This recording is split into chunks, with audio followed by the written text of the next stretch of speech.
What's up guys, I bought the new KIWIEARS DAYBREAKs again, and I say again because I feel like I already reviewed two other IEMs that sounds and grabs pretty much the same as this. So the real question we're gonna address today is, can the DAYBREAK stand out from its competition and should you buy it? Starting with the overall sound, the DAYBREAK has a balanced, clean and non-fatiguing tonality. If I could describe this in food terms, this would be a very good vanilla ice cream cone. However, if you are looking for a set that specializes or leans into any particular region, then the DAYBREAK will not do that. This is an all-rounder. Every region from the low end to the mid-range and the treble is solid. The low end has a slight rumble in the sub-bass with a gradual mid-bass glide into the mid-range that doesn't bleed and come off as overly aggressive or too thick and warm. However, by playing it safe, this also means the bass texture isn't the best that I've heard. It could use more impact and slam to the drums, a bit more tactility, a deeper sub-bass rumble, and it doesn't quite have the same subwoofer-like balance versus the Zero Bluetooths, for example, and it doesn't slam as well as some other stuff. Basically, the DAYBREAK does its job when it comes to the bass and maintains the balance with the other frequencies, but this also means that it's not gonna wow you versus some other bass-centric IEMs like the ZIIGAAT Odysseys, for example. And the same could be said for the mid-range and the vocals as well. They're well separated, they're forward enough, you get the extension, enough power from the singers. Artists don't sound overly husky, sharp or congested. There's no weird timbre or like sudden peaks that takes you out of the music. But would I say the DAYBREAK is a vocal or mid-centric IEM?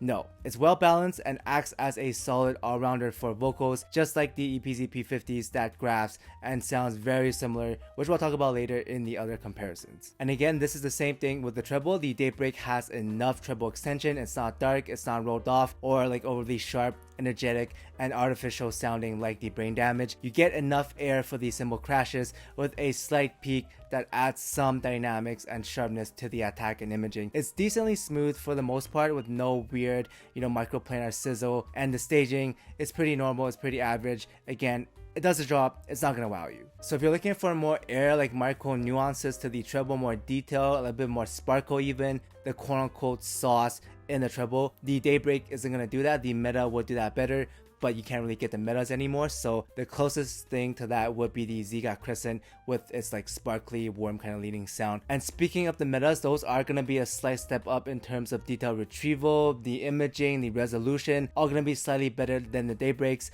as well as some other IEMs like the KIWIEARS Astro, the ZIIGAAT Crescent. You got the cheaper stuff as well like the SIMGAAT Super Mix 4, the Truthier Nova are all gonna be slightly more clear in the vocals and separation. These are just solid and very competitive. Then in terms of volume scaling, the DAYBREAK is a mid-volume set around 70 dBs or so, with the exception of very energetic tracks like K-pop, J-pop, EDM, tracks like, Butterfly by Luna, Say by Yorushika. You gotta turn it down a bit because the treble is a little bit boosted in the production on those tracks. But overall, these are a mid-volume set and they work very well for a lot of genres. And even though I don't have a go-to genre to recommend because the DAYBREAK doesn't really specialize in anything particular, this does however mean that it will basically work for any library and it's gonna do a decent job being enjoyable enough while being inoffensive. Then as for tips, I'm using the clear tips that comes with the EPZ and ZIIGAAT IEMs, which is basically the software ultra clears. I found these to strike a nice balance between smoothness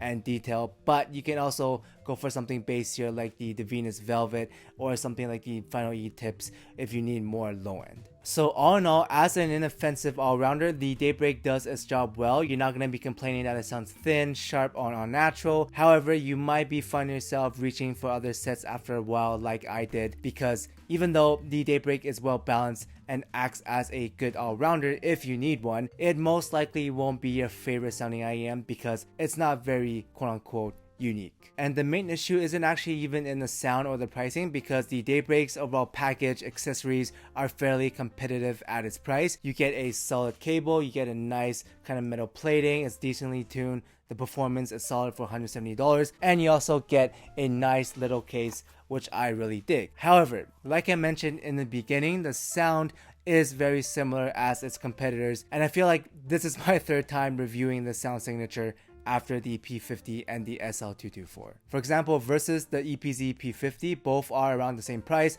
The P50 is $180 retail and it goes on sale for around $160. The DAYBREAK is also priced around that same range at 170. And what's even worse is that both share the same exact driver configuration, same technical performance, and both follow again a very similar, clean, balanced, and non-fatiguing all-rounder playback. Now, the main difference after being the two is that the P50 is slightly more vocal-centric, with the artist popping out a little bit more. It's slightly cleaner, less bassy, while the DAYBREAK has a better balance overall with a little bit more sub-bass rumble. Basically, if you already own the P50s, you don't really need to get the DAYBREAK because the difference again is very small. And personally, I like the P50s a little more because I prioritize the vocals, and the P50s just does the vocals a little bit better. Then versus its other twin, the SLIIVO SL224, both the P50s and the DAYBREAK again sounds very similar. They graph very similar, with the main difference being that the bass texture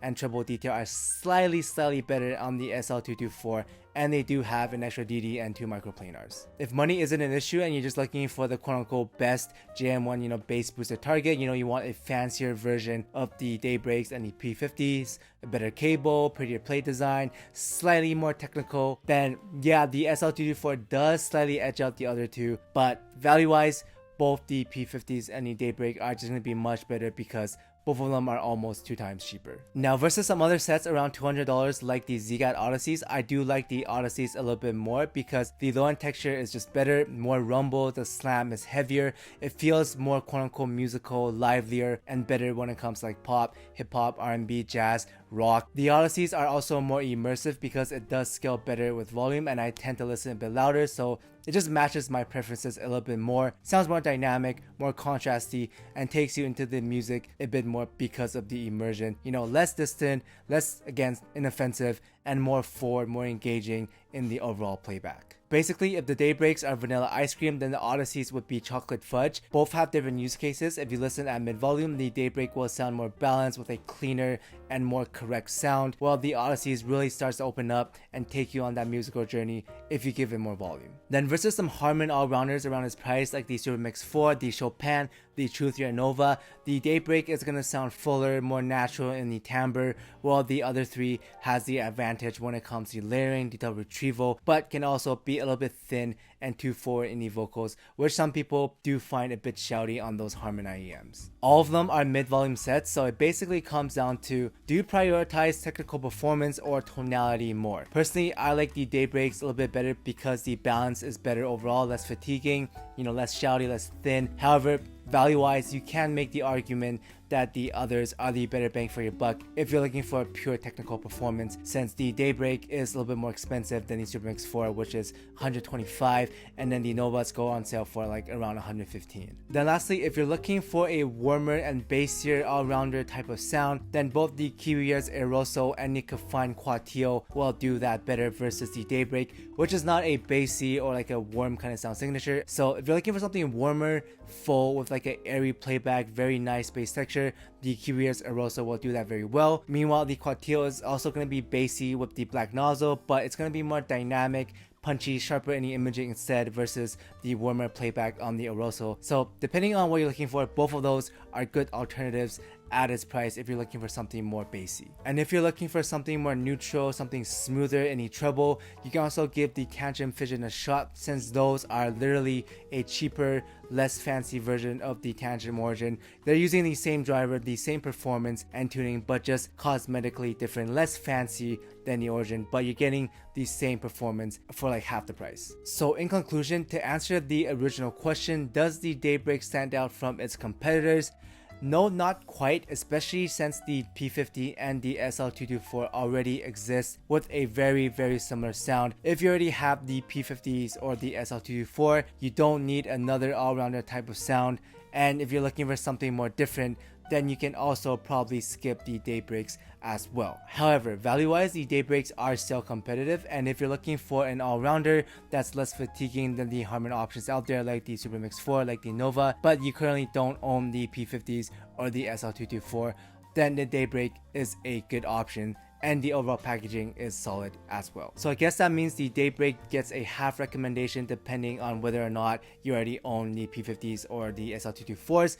And overall, still a decent release, just not the most quote-unquote unique IEM out there. But if you're looking for an all-rounder, these are still a decent option. Anyhow, I hope this review was helpful. I really do hope this doesn't become the new Harman, where companies just starts releasing the same shit over again, but slightly tweaking the bass, the treble, and just releasing basically the same thing like they did 2 years ago. So let's just all pray that doesn't happen again. But aside from that, thanks for watching, guys, and I'll see everyone in the next one. Shout out to Dom Q, Rark's Cat, Mystic Spoon, Attack, B Urak, Disco Scaldus, Walker Standard, Patrick, User, Contain Guava Juice Gains, Mr. Gorillas, Polly J, Giseng Young, Christopher Jackson, Henry Claudia, Son of a Horse, 777 ZK, Wizard, Obi, Treble Well Extended, Frickalicious, Ricardo, Tapis Art, Choco Norris, Tomat, Shen Bakale, FKSRG, Cousin Fat Fat, Julius, Dead Riddle, Belha, Ardmore, Nico, Parham, Nicholas, Brandon, Addy, Circle Gaming, Harder to Play, Wayu, Michael, Denir, Jacob, Vinicius, LL, Andy, Trackstar, Sammy, Funtime, Sergip, Peter, Someone Help Me, Oh Really, Siracool, Little Meat, Ryan, Lithan, Shori, Sweet Rain, Torcog, I'm J-Rack, Raphael, Ori, Hakase, June, and Over Analog. Thank you guys so much for the support.